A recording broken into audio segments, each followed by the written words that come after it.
Benigno Ninoy Aquino Jr. lived a life marked by courage, resilience, and unyielding dedication to the ideals of freedom and democracy. Born in 1932 into a prominent political family in the Philippines, Ninoy was destined for a life of public service.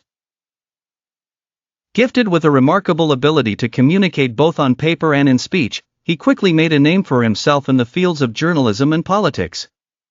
Many saw him as a rising star, with aspirations that might have taken him all the way to the presidency.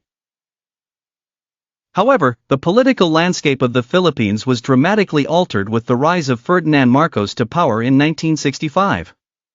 Marcos's presidency, characterized by an ever-increasing grip on power, reached its pinnacle with the declaration of martial law in 1972.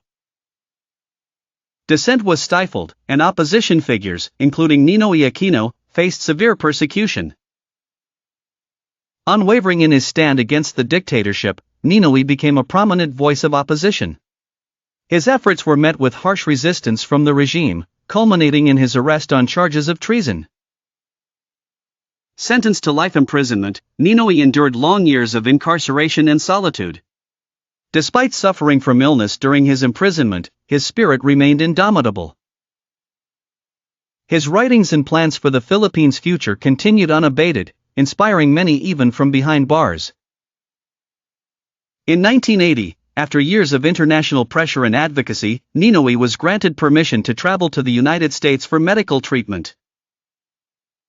In exile, he carried on his fight against the Marcos regime, eloquently voicing his opposition through speeches, articles, and meetings with leaders and diaspora communities.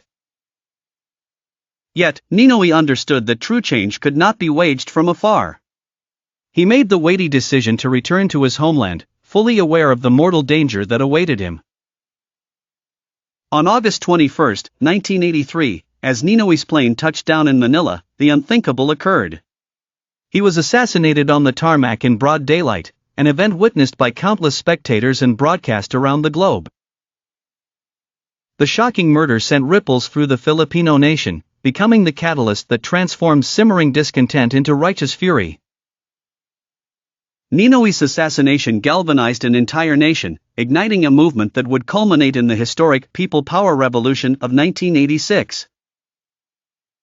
Millions of Filipinos, inspired by his courage and sacrifice, filled the streets in a series of protests that eventually led to the downfall of Marcos's regime, paving the way for a return to democratic governance.